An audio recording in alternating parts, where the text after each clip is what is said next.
Hello बच्चों, कैसे हैं आप सब। आइए बच्चों, हम लोग पढ़ रहे हैं 10th क्लास की अनसॉल्व सॉल्व कर रहे हैं और ईयर कौन सा है 2022। सेट नंबर 5 है, चौथा चैप्टर। दोस्तों हम लोग चौथा सेट सॉल्व कर चुके हैं और ये लिखा है संकेतांक एजेड। पहले ऑप्शन में 20 बहुविकल्पी क्वेश्चन होते हैं, खंड आ में बहुविकल्पी प्रश्न 20 जो हमें OMR सीट में भरने होते हैं। तो आइए बच्चों देख लेते हैं पहला क्वेश्चन क्या है। कह रहा यदि 26, 156 का लासा 156 है तो मासा ज्ञात कीजिए। यानी इसका एलसीएम दिया गया है, एचसीएफ हमें निकालना है, दो संख्याएं दी गई हैं। तो बच्चों आइए देख लेते हैं किस तरीके से ये क्वेश्चन हम लोग सॉल्व करेंगे। तो हम लोग जानते हैं कि इसका फार्मूला क्या होता है। अगर हमें एचसीएफ ज्ञात करना है, क्या निकालना है बच्चों, एचसीएफ अगर हमें निकालना है तो हम क्या करते हैं, यानी फर्स्ट नंबर जो भी पहला दिया गया, यानी जो संख्या ए दी गई है उसके बाद में गुणा करा देते हैं जो भी संख्या बी दी गई है और बटे में कर देते हैं एलसीएम। तो इससे हमें प्राप्त हो जाता है एचसीएफ। मान रख देते हैं ए का मान क्या है, यानी पहली संख्या कितनी है 26 दिया गया है, 26 से गुणे बी संख्या क्या है 156 है बच्चों। अपान में एलसीएम कितना दिया गया, एलसीएम भी इसका 156 है तो 156 एलसीएम है। अब 156 से 156 कैंसिल हो जाएगा, क्या आंसर आ जाएगा 26 आंसर आ जाएगा। अब देख लेते हैं 26 कौन से नंबर पर है, तो बच्चों बी ऑप्शन पर है। तो यहाँ पर लगा देंगे कि बी ऑप्शन, यानी बी वाला जो गोला होगा उसको हम लोग ब्लैक कर देंगे। अब आइए बढ़ते हैं, अगला क्वेश्चन देख लेते हैं बच्चों। अगला क्वेश्चन बहुत इंपॉर्टेंट है। क्या कह रहा है, कह रहा फ्रेंड्स कि द्विघात समीकरण दिया गया है, कह रहा कि इसके मूल हैं। क्या कह रहा है कि इसके मूल हैं। तो बच्चों हम लोग जानते हैं अगर कोई द्विघात समीकरण है उसके मूल हमें ज्ञात करने होते हैं तो हम लोग विविक्त कर का फार्मूला लगाते हैं। फार्मूला क्या होता है, डी बराबर बी स्क्वायर माइनस का 4AC। तो अब बी देख लेते हैं, तो बी की जगह क्या लिखा है, माइनस का 4 है, लिखेंगे ब्रैकेट के अंदर माइनस का 4 स्क्वायर माइनस 4 गुणे ए की जगह क्या है 2 है, गुणे सी की जगह क्या है 1 है। गुणा करेंगे बच्चों, इसको 2 बार गुणा होगा तो 4 चौको 16 आ जाएगा। माइनस लगाएंगे 4 दूनी 8, घटाएंगे बच्चों क्या बचेगा 8। अब प्लस में संख्या आएगी, यदि यहाँ पर मान 0 आता, यदि यहाँ पर डी का मान जो है वो 0 के बराबर होता तो फिर मूल वास्तविक होते लेकिन दोनों मूल समान होते। मूल वास्तविक होते लेकिन दोनों मूल कैसे होते, समान होते। ये इसका नियम होता है बच्चों। क्या इसका नियम होता है, मूल वास्तविक होते लेकिन समान होते। अब क्या कह रहा है कि यदि 0 से मान अधिक है तो फिर मूल वास्तविक तो होंगे लेकिन दोनों मूल भिन्न होंगे। कैसे होंगे, भिन्न होंगे। मूल वास्तविक ही होंगे लेकिन दोनों भिन्न होंगे। और यदि 0 से कम है तो फिर उसके मूल वास्तविक नहीं होंगे। तो आइए देख लेते हैं कहाँ पर दिया गया है, यानी वास्तविक और भिन्न किस ऑप्शन पर दिया गया है। तो देख लेते हैं, कह रहा वास्तविक और बराबर, वास्तविक और भिन्न। यदि 0 आता तो ये वाला ऑप्शन सही हो जाता, यदि डी का मान 0 है तो बच्चों वास्तविक और बराबर वाला सही आ जाएगा, और यदि 0 से अधिक है तो आ जाएगा वास्तविक और भिन्न। तो दूसरा भी क्या हो जाएगा, बी ऑप्शन हो जाएगा सही। अब आइए बढ़ते हैं, क्वेश्चन नंबर तीसरा देखते हैं। तो बच्चों क्वेश्चन नंबर तीसरा कह रहा कि बिंदु 1, -3 और 5, 2 के बीच की दूरी होगी। आइए देख लेते हैं, ये भी बहुत इंपॉर्टेंट क्वेश्चन है। तो हमें दूरी का फार्मूला निकालना होगा बच्चों। क्या करेंगे, दूरी का जब फार्मूला निकालते हैं तो दूरी का फार्मूला क्या होता है, थोड़ा डायरेक्ट हम लोग लगाएंगे। तो दूरी का फार्मूला होता है बच्चों x2 - x1 का होल स्क्वायर। तो x2 की जगह 5 है, अब 5 में से इसको घटाएंगे क्या आ जाएगा 5 - 1 का होल स्क्वायर प्लस y2 की जगह बच्चों के तो कितना है 2 है, तो 2 माइनस y1, यानी ये डबल माइनस लग जाएगा, एक यहाँ पर माइनस का 3 दिया गया है। स्क्वायर करेंगे बच्चों, अब इसको सॉल्व करेंगे क्या आ जाएगा, घटाएंगे यहाँ पर 5 में गया 4 बचा, 4 का स्क्वायर करेंगे 4 चौको 16 हो जाएगा। यहाँ गुणा करेंगे दोस्तों, माइनस माइनस प्लस हो जाएगा, 3 और 2 5, 5 का स्क्वायर करेंगे 5 25, और 25 और 16 जब जोड़ेंगे तो बच्चों आ जाएगा 41। कितना आ जाएगा 41 आ जाएगा। तो देख लेते हैं भाई 41 किस ऑप्शन में दिया गया है। तो बच्चों यहाँ पर देख रहे हैं कि 41 दिया गया है ए ऑप्शन में, तो ए ऑप्शन इसका सही हो जाएगा, 41 इसका राइट आंसर बन जाएगा भाई। अब आइए बढ़ते हैं, अगला क्वेश्चन देख लेते हैं। और अगला क्वेश्चन तो केवल बस फार्मूला दिया गया है बच्चों। कह रहा त्रिज्या आर के एक वृत्त के कोण थीटा वाले त्रिज्यखंड के संगत चाप की लंबाई। तो बच्चों जब हम लोग चाप की लंबाई निकालते हैं तो क्या होता है θ/360 × 2πr, और यदि हमसे त्रिज्यखंड का फार्मूला पूछता है तो आ जाता है θ/360 × πr²। तो त्रिज्यखंड का फार्मूला हो जाता है दोस्तों। तो इसका ऑप्शन क्या आ जाएगा, यानी संगत चाप की लंबाई है तो चाप की लंबाई के लिए ऑप्शन नंबर सी हो जाएगा, यानी सी ऑप्शन राइट आंसर बन जाएगा। आइए अगला देख लेते हैं बच्चों। नेक्स्ट क्वेश्चन क्या कह रहा है, ये भी बहुत इंपॉर्टेंट क्वेश्चन है बच्चों। कह रहा कि दो समरूप त्रिभुजों की भुजाओं का अनुपात दो समरूप त्रिभुजों की भुजाओं का अनुपात कितना दिया गया है, यानी त्रिभुज की भुजाओं का अनुपात है, यानी ये कोई संख्या है बच्चों। जैसे मान लेते हैं कोई संख्या दी गई है एक रूप में, तो ये संख्या है 9 और अनुपात 16 में, ये रेशियो दिया गया है बच्चों। अब ये रेशियो है, अब हमसे पूछ क्या रहा है, इन त्रिभुजों के क्षेत्रफलों का अनुपात। बच्चों क्या पूछ रहा है, इन त्रिभुजों के क्षेत्रफलों का अनुपात पूछ रहा है। तो अब हम जब क्षेत्रफल करते हैं, भुजा का स्क्वायर कर देते हैं, तो 9 का स्क्वायर क्या हो जाएगा, 81 हो जाएगा, और 16 का वर्ग क्या होता है बच्चों, 256 बन जाता है। 16 का वर्ग तो आ जाएगा 256। तो 81 अनुपात 256 कहाँ पर मिल रहा है, तो बच्चों यहाँ पर देखो उल्टा कर दिया है उसने, क्या किया है उसने, उल्टा कर दिया है। यहाँ पर ये मिल रहा है 81 अनुपात 256। तो बच्चों ये हो जाएगा option number D. Question number 5वें का बच्चों क्या हो जाएगा, ऑप्शन नंबर डी हो जाएगा। अब यदि एक बात और समझ लें, यदि यहाँ पर क्षेत्रफल दिया होता, यदि यहाँ पर क्षेत्रफल दिया होता और पूछ देता कि भुजाओं का अनुपात क्या होगा, तो फिर इनका मूल निकाल लेते, यानी 9 कितने का होता है, 3 का होता है, 16 कितने का होता है, 4 का। तो फिर ये वाला ऑप्शन सही हो जाता है यदि भुजा पूछता और यहाँ पर क्षेत्रफल दिया होता। लेकिन यहाँ पर भुजा दिया गया है, क्षेत्रफल पूछ रहा है, तो उसका स्क्वायर कर देते हैं। अब आइए अगला क्वेश्चन देख लेते हैं। ये भी इंपॉर्टेंट क्वेश्चन है बच्चों। कह रहा है क्वेश्चन नंबर 6वां, कह रहा है यदि कॉसेक ए बराबर है सेक ए, तो यहाँ पर थीटा यानी 0 डिग्री से लेकर ए और 90 डिग्री के बराबर हो, तो एंगल ए का मान क्या होगा, यानी एंगल ए दोनों मान क्या होंगे यदि हम इनको आपस में बदल दें। तो यदि हम लोग 45 रख दें, तो यहाँ पर सेक 45 और यहाँ पर जो कॉसेक 45 है, वो दोनों मान जो है बराबर एक दूसरे के हो जाते हैं। तो ये आ गया क्वेश्चन नंबर सी। ये तो हम लोग जो सारणी होती है दोस्तों, वो सारणी से हम लोग इस क्वेश्चन को सॉल्व कर लिए। भाई कितना आ गया, 45 के लिए दोनों के मान बराबर होते हैं, तो कॉसेक के 45 के लिए दोनों के मान बराबर हो जाते हैं। जो मान 45 का सेक में होता है वही मान कॉसेक में होता है। अब आइए बढ़ते हैं क्वेश्चन नंबर नेक्स्ट देख लेते हैं। तो बच्चों क्वेश्चन नंबर अगला कह रहा है, बहुत इंपॉर्टेंट क्वेश्चन है, कह रहा 7वां क्वेश्चन है, जैसा कि आप लोग देख पा रहे होंगे। क्वेश्चन नंबर 7वां लिखा है, कह रहा कि 5 मीटर लंबी एक सीढ़ी, क्या है, 5 मीटर लंबी एक सीढ़ी भूमि से 4 मीटर ऊंचाई पर स्थित एक खिड़की पर पहुंचती है। यानी हमें देखना है, थोड़ा समझना है इस सवाल को। कैसे समझेंगे, जैसे मान लेते हैं कि ये 4 मीटर ऊंचाई पर एक स्थित खिड़की है, यानी ये 4 मीटर ऊंची एक खिड़की है।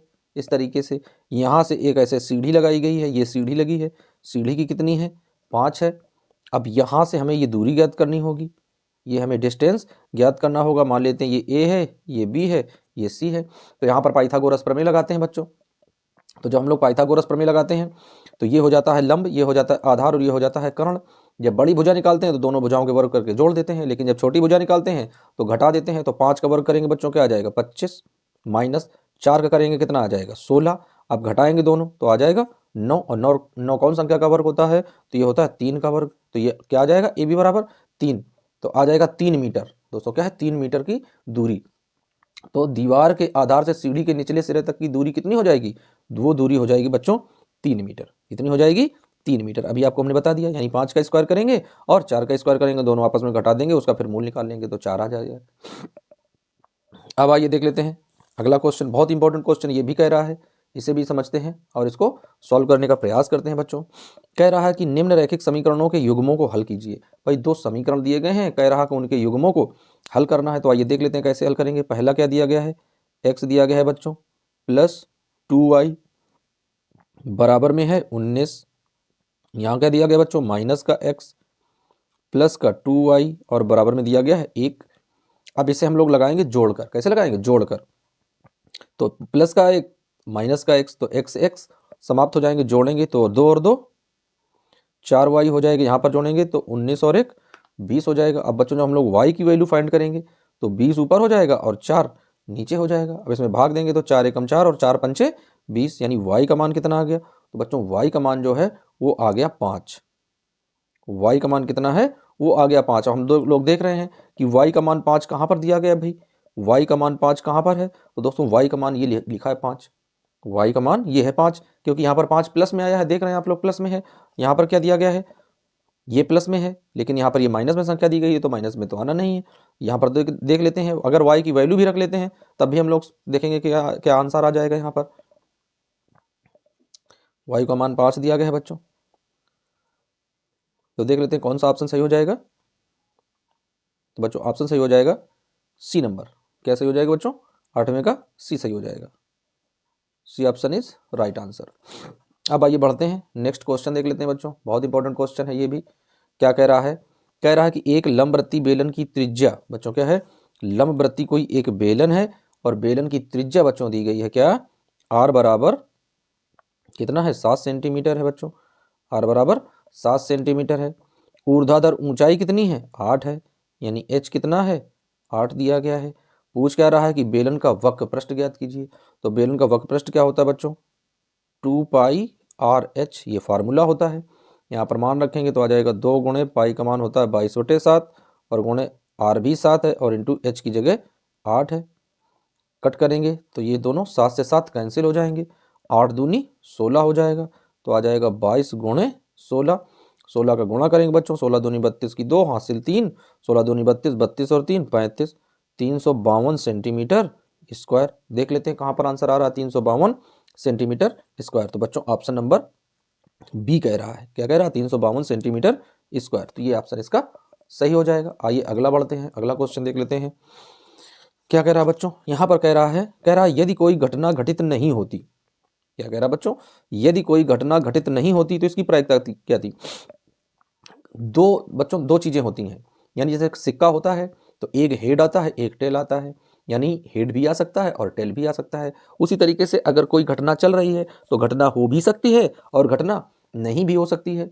तो अब यहाँ पर क्या कह रहा है? कह रहा है कि घटना घटित नहीं होती है। क्या है? कह रहा है ऑलरेडी की घटना घटित होती ही नहीं है। तो जब घटना घटित बच्चों होगी नहीं तो भैया उसकी प्रायिकता क्या आ जाएगी? 0 आ जाएगी। कोई घटना नहीं हो रही तो 0 आ जाएगा। अगला देख लेते हैं बच्चों, अगला क्वेश्चन क्या है? अगला क्वेश्चन कह रहा है कि यदि त्रिभुज ABC और त्रिभुज DEF में AB बटे है DE के बराबर है, BC बराबर है FD के, तो वह समरूप होंगे। तो वह कोण समरूप होंगे। अब हमें बच्चों एक चीज देखनी है। क्या देखनी है? कि अगर कोई भी त्रिभुज, अगर कोई भी ट्राइएंगल दिए गए हैं इस तरीके से, क्या दिया गया? AB और C, एक ये ट्राइएंगल दिया गया बच्चों। अब इसी के सामने हमें समरूपता देखनी है। दूसरा ट्राइंगल क्या दिया गया है? दिया गया है DEF, यानी D है, E है और F है।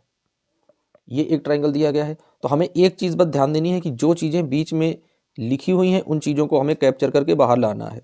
जो चीजें बीच में लिखी हैं उन चीजों को हमें कैप्चर करके बाहर लाना है। यानी इसका मतलब है कि एंगल B जो है वह बराबर है एंगल E के। ये क्या कह रहा है कि जो एंगल B है वो किसके बराबर है? एंगल E के। एंगल B और एंगल E की ही कसौटी से ये दोनों त्रिभुज क्या बन रहे हैं? ये समरूप हैं। तो आइए देख लेते हैं कौन सा ऑप्शन इसका सही हो जाएगा। तो क्या दिया गया है कि यदि त्रिभुज इतने में ये दिया गया है तो समरूप होंगे, एंगल B और एंगल E। वही आ गया, बिल्कुल आ गया। लिख देते हैं बच्चों। तो इसका ऑप्शन आ जाएगा ए नंबर। क्या आ जाएगा इसका option? A number is right answer हो जाएगा बच्चों। तो ये रहा क्वेश्चन, जैसा कि आप लोग देख पा रहे हैं। अब आइए चलते हैं बच्चों, अंतिम क्वेश्चन देख लेते हैं। बहुत ही इंपॉर्टेंट और इंटेलिजेंट क्वेश्चन है। क्या कह रहा है भाई? कह रहा एक अर्धवृत्त चांद की परिधि है। क्या कह रहा है? एक अर्धवृत्त चांद की परिधि है और उसका हमें आंसर निकालना है। अब उसका आंसर हमें क्या निकालना है? आइए देख लेते हैं बच्चों, और किस तरीके से हम लोग इसको सॉल्व करके इसका आंसर हम लोग ज्ञात करेंगे। तो आइए सबसे पहले तो इसका हम लोग फार्मूला ज्ञात करते हैं। तो अब हमें अर्धवृत्त, क्या कह रहा? अर्धवृत्त चांद, यानी यदि अर्धवृत्त यानी आधा वृत्त है और चांद है तो उसकी परिधि कितनी है? 36 है। तो अर्धवृत्त की जब हम परिधि से व्यास ज्ञात करते हैं सबसे पहले हमें त्रिज्या ज्ञात करनी होती है। तो हमें फार्मूला पता होना चाहिए कि अर्धवृत्त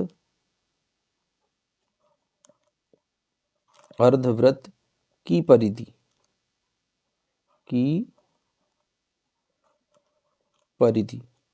तो अर्धवृत्त की परिधि का फार्मूला क्या होता है बच्चों? हमें फार्मूला पता होना चाहिए। क्या होता है? R ब्रैकेट में पाई प्लस 2, ये फार्मूला होता है। अब आइए यहाँ पर देख देते हैं। भाई परिधि तो दी गई है, कितनी है? 36 है बच्चों। तो 36 रख देते हैं बराबर, R की जगह R आ जाएगा, ब्रैकेट पाई का मान रखेंगे बच्चों 22/7 हो जाएगा, प्लस 2 की जगह 2 हो जाएगा। अब इसको और सॉल्व करेंगे तो यहाँ पर तो बच्चों 36 आ जाएगा बराबर R की जगह R आ जाएगा। यहाँ पर हर बराबर करेंगे, 7 दूनी 14, और यहाँ पर बच्चों हम लोग जोड़ेंगे 14 में से 22 को जोड़ेंगे तो आ जाएगा 36 और बटे 7 की 7 आ जाएगा। अब जब R का मान निकालेंगे तो बच्चों क्या है? 7 ऊपर चला जाएगा और 36 नीचे आ जाएगा। तो आ जाएगा 36 गुणे 7 और बटे में 36 और बराबर यहाँ पर R आ जाएगा।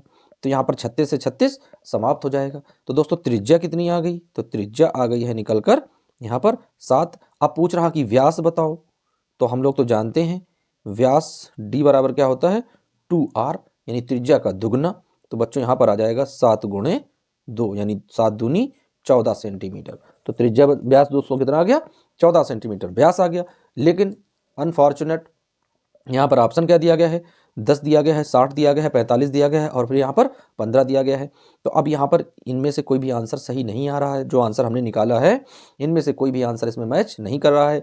या तो फिर बच्चों ये आंसर कहीं पर मिसप्रिंट है या तो फिर कहीं ना कोई त्रुटि मानी जाएगी। तो इस क्वेश्चन को दोस्तों हम लोग छोड़ देते हैं भाई कि इसका आंसर सही से लिख नहीं पाया है। या तो यहाँ पर जहाँ 45 से 5 कट करके यहाँ पर 1 लिख देंगे, 14 बना देंगे, क्योंकि इसका आंसर जो है बच्चों वो 14 ही प्राप्त होगा। इसका व्यास कितना आएगा 14 ही आएगा।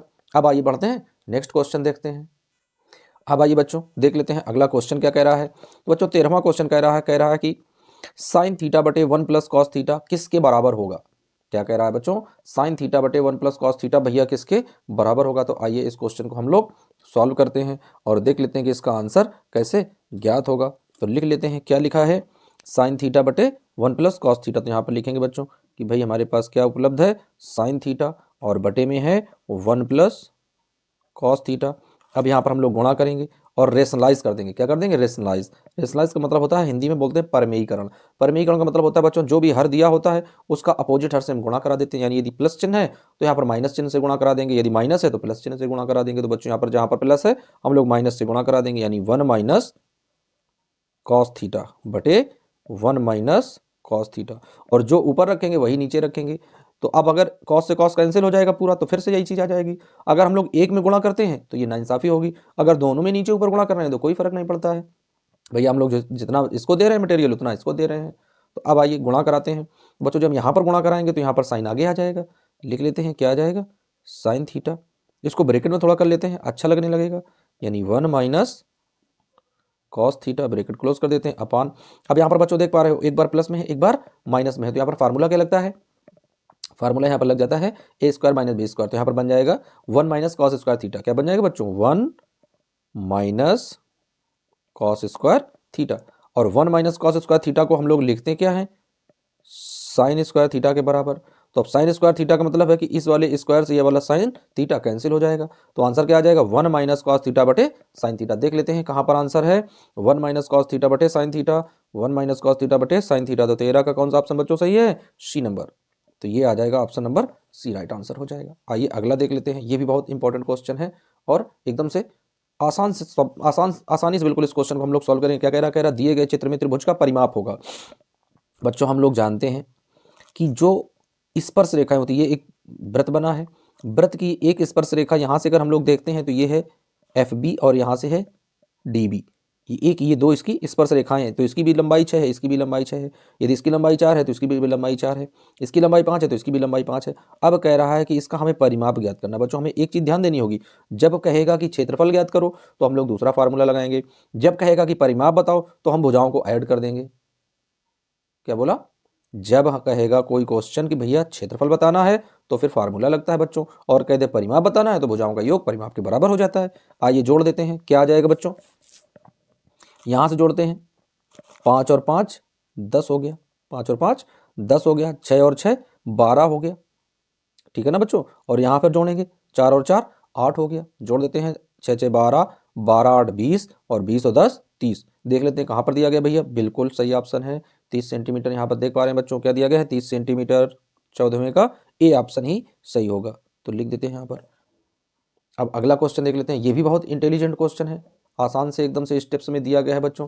क्या कह रहा है, कह रहा है बच्चों कि 3 के पहले 5 गुणजों का योग होगा। क्या कह रहा है बच्चों, 3 के पहले 5 गुणजों का योग क्या होगा। तो आइए बच्चों निकाल लेते हैं कि 3 के पहले 5 गुणज कौन कौन से होते हैं। तो बच्चों क्या होता है 3 होता है प्लस 6 होता है, फिर 9 होता है, फिर 12 होता है, उसके बाद 15 होता है। अब इसको हमें ऐड करना है, योग पूछ रहा है, तो हम लोग जोड़ेंगे बच्चों, ये तो 15 है, अब ये 12 और ये 3 मिलाकर जोड़ देते हैं, क्या हो गया ये 12 और 3 ये 15 हो गया, और प्लस ये 15 हो गया, प्लस और 9 6 ये 15 हो गया। तो भैया 3 3 बार 15 हो गया, तो 15 15 30 और 15 45। देख लेते हैं कहाँ पर ऑप्शन है ए नंबर, तो 15 का भी ए सही हो जाएगा। बताइए एकदम से मजा आ गया, बिल्कुल मजा आ गया। आइए अगला क्वेश्चन देख लेते हैं बच्चों, क्वेश्चन नंबर 16वां क्या कह रहा है, कह रहा कि 20 संख्याओं का समांतर माध्य 12 है, तो इन संख्याओं का योग क्या होगा। बच्चों क्या कह रहा है, 20 संख्याओं का यदि समांतर माध्य 12 है तो इन संख्याओं का योग क्या होगा। तो अब हमें फार्मूला पता होना चाहिए। आइए देख लेते हैं इसका फार्मूला क्या होता है और कैसे ये सवाल हम लोग सॉल्व करते हैं। तो समांतर माध्य का बच्चों फार्मूला होता है, लिखेंगे कि समांतर माध्य बराबर होता है राशियों का योग, यानी जो भी संख्याएं दी होती हैं, यानी सिग्मा एक्स, जो भी संख्या है x1 x2 x3 initial zero से लेकर और पूरी अंत तक n तक की संख्याएं होती हैं, और बटे में जितनी संख्याएं होती हैं, जैसे 5 संख्या है, 6 संख्या है, 7 संख्या है, तो संख्या यानी नंबर काउंटिंग, जितनी उनकी संख्या होती है। तो अब समांतर माध्य क्या दिया गया है, कह रहा समांतर माध्य है 12, तो समांतर माध्य की जगह हम लोग भैया 12 लिख देंगे बराबर। अब हमसे सिग्मा वाला मान पूछ रहा है x, बटे में संख्याएं कितनी कह रहा 20 संख्याएं हैं, तो 20 संख्याएं हो गई। अब जब हम लोग ये निकालेंगे तो उसका क्रॉस गुणा करा देंगे, क्या आ जाएगा 12 दूनी 24, क्या हो जाएगा 240। देख लेते हैं कौन सा ऑप्शन सही हो जाएगा। ये इसका भी पहला ऑप्शन मिल गया, ए नंबर। क्या आ जाएगा बच्चों 240, इसका ऑप्शन सही हो जाएगा। मजा आ गया भाई। आगे बढ़ते हैं और देख लेते हैं क्वेश्चन नंबर 17 क्या कह रहा है बच्चों। क्वेश्चन नंबर 17 क्या कह रहा है, कह रहा है कि 475, क्या कह रहा है बच्चों, 475 और 485 का मासा होगा। अब हमें एक चीज ध्यान देनी है, क्या है बच्चों, 475 और 485 ये चीज लिखी है।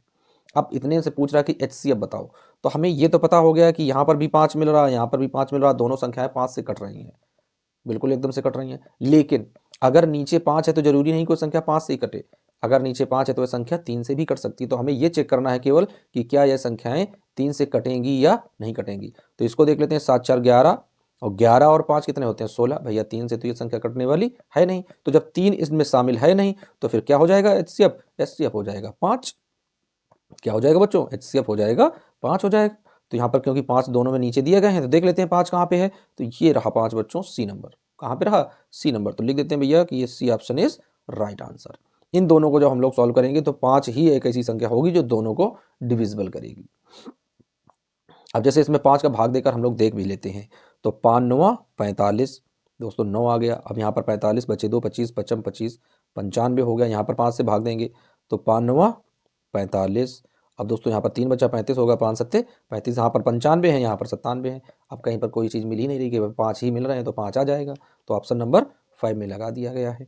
अगला देख लेते हैं बच्चों, क्या कह रहा है, कह रहा बहुपद x² + 5x - 6 का एक मूल 1 है तो दूसरा ज्ञात कीजिए। दोस्तों एक मूल दिया गया है, क्या कह रहा है क्वेश्चन में एक मूल 1 है तो कह रहा दूसरा बताइए। अब यहाँ पर हमें देखना कि माइनस का 6 है, तो अब इसको जब सॉल्व करेंगे तो 6 एकम 6 और फिर यहाँ पर आ जाएगा आंसर क्या, 5 हमें लाना है प्लस का, तो 6 संख्या रखेंगे प्लस की और 1 रखेंगे माइनस की। ठीक है ना भाई, माइनस का 6 है, इसका मतलब है हमें 6 के ऐसे गुणनखंड करने हैं कि प्लस के 5 लाने हैं। तो अब 3 2 6 करेंगे तो दोस्तों क्या करेंगे, फिर ये बनेगा नहीं, हमें 6 लाना है क्योंकि माइनस की संख्या दी गई, घटाने पर आना चाहिए। अगर प्लस होता तो 3 दूनी 5, 3 दूनी 6 कर देते, 3 और 2 5 हो जाते। लेकिन यहाँ पर माइनस का साइन बताता है कि ये चीज़ें घटाने पर आनी चाहिए। तो बच्चों यहाँ पर माइनस है, इसका मतलब हमें करना होगा 6 एकम 6। इसको सवाल को लगा कर बता देते हैं आपको और मज़ेदार एकदम से समझ में आ जाएगा। देख लेते हैं क्या है बच्चों, x² + 5x - 6।